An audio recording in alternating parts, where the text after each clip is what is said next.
है और एजेंसीज में कहीं कमियां हैं तो बिल्कुल हम उनके खिलाफ एक्शन लेंगे। लाया है ताकि अभी कैंडिडेट जो है मल्टीपल रोल नहीं प्ले करेगा, एक ही बार लिखेगा।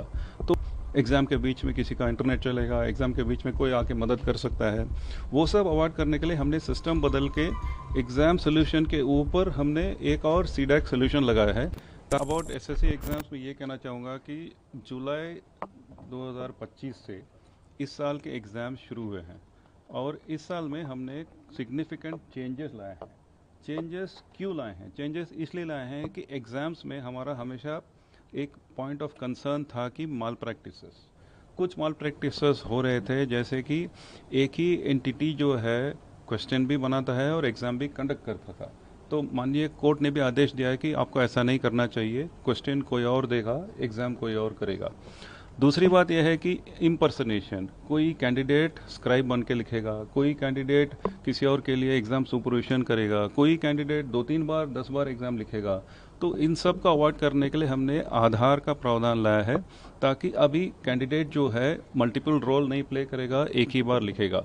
तो एक जो है अभी हमने ये किया है कि सिस्टम में आधार कैंडिडेट ऑथेंटिकेशन के लिए आएगा और दूसरा जो है क्वेश्चंस कहीं और से आ रहेंगे।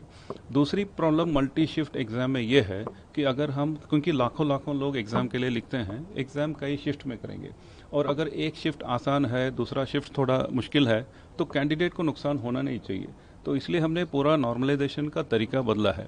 अब ये तरीका बदलने के कारण कोई भी कैंडिडेट अपने शिफ्ट में पेपर कैसा है उसके हिसाब से वो कहाँ खड़ा है उसको फ़ायदा मिलेगा।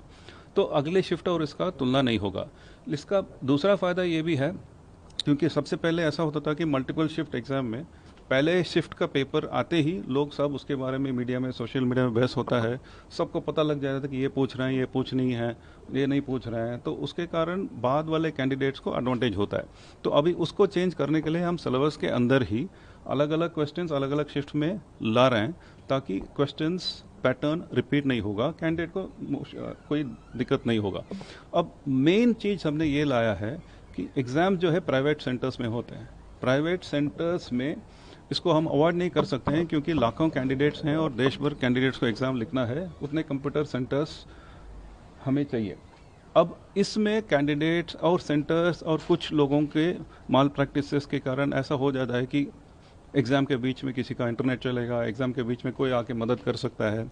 वो सब अवॉइड करने के लिए हमने सिस्टम बदल के एग्ज़ाम सोल्यूशन के ऊपर हमने एक और सीडैक सोल्यूशन लगाया है ताकि हमें पता लग जाएगा कि किसी भी कोने में, किसी भी मशीन में कुछ भी हो जाए।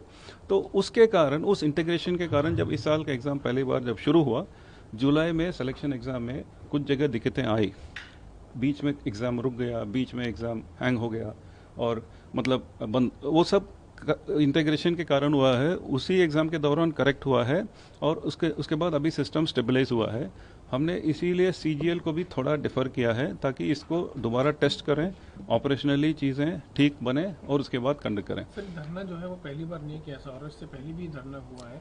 आप क्या कहेंगे उन बच्चों को, स्टूडेंट्स को जो लगातार? नहीं, मेरा स्टूडेंट्स को यही मतलब कहना है कि एग्ज़ाम फेयर होना है, एग्ज़ाम ट्रांसपेरेंट होना है, लेकिन एग्ज़ाम मतलब जो भी हम टेक्निकल चैलेंजेस के कारण हम टेक्निकल सोल्यूशन से माल प्रैक्टिस अवॉइड करने के लिए ऐसे चेंजेस ले आ रहे हैं। ये सब करने का एक ही ऑब्जेक्टिव है कि ठीक कैंडिडेट को बिना किसी नुकसान से एग्ज़ाम लिख पाएँ और कोई माल प्रैक्टिस न हो।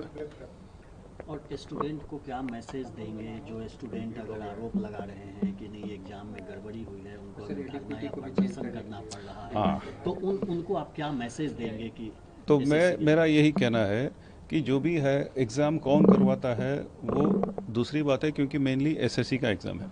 एसएससी की जिम्मेदारी है एग्ज़ाम करना और एजेंसी जो है सरकारी नियमों के अनुसार हम एजेंसी सेलेक्ट करते हैं और एक एजेंसी नहीं, लगभग 4 अलग अलग एजेंसी हैं जिसमें जुड़े हुए हैं, सबका अपना अपना रोल है और एजेंसीज में कहीं कमियां हैं तो बिल्कुल हम उनके खिलाफ एक्शन लेंगे। क्योंकि जैसे मैंने कहा, कई लोगों का कुछ कंप्लेंट भी आया कि इस एजेंसी के आने के बाद क्वेश्चन ठीक नहीं है। मतलब ये बिल्कुल ठीक नहीं है, क्योंकि कोई भी एजेंसी आएगा क्वेश्चन अब वो नहीं देगा, क्वेश्चन दूसरे सोर्सेस से आ रहे हैं। तो क्वेश्चंस में अगर गलतियां हैं तो वो किसी और की गलतियां, मैं तो कोई गलती को ठीक नहीं कह रहा हूँ, लेकिन ये 4 अलग अलग एजेंसी के साथ जब पैटर्न चेंज हो रहा है, उसका इनिशियल डेज में कुछ इश्यूज थे जो अभी ज़्यादातर एड्रेस हुए हैं, और मुझे कॉन्फिडेंस है कि फ्यूचर में बिना इश्यूज सारे एग्जाम्स करवा सकते हैं। एक सबसे बड़ा कंसर्न रहता है बच्चों का कि बहुत दूर दूर सेंटर्स पड़ जाते हैं, उसको लेकर क्या किस तरह के स्टेप्स जो हैं? पहले एग्ज़ाम में कुछ सेंटर्स की कमियां के कारण कुछ कैंडिडेट्स को दूर सेंटर्स दिए गए हैं।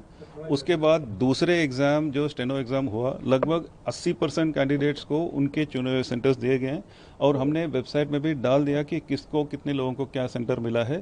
फ्यूचर में भी यही फॉलो करेंगे। लोग देख सकते हैं, कैंडिडेट्स देख सकते हैं कि कितने लोगों को कहाँ सेंटर मिला।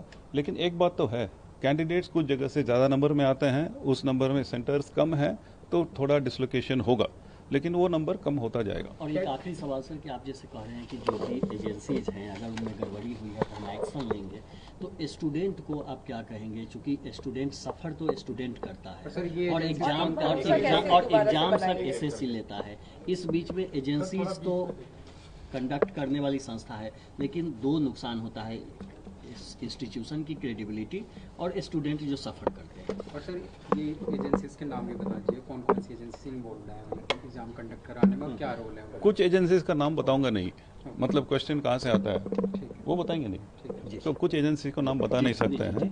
कुछ एजेंसीज हैं जो टीसीएस था, अभी टीसीएस के बदले एक एडुकेटी करके कंपनी एग्ज़ाम कराता है, एग्ज़ाम मॉनिटरिंग एजेंसी है, और एक IT सपोर्ट एक एजेंसी है। जैसे मैंने सीडैक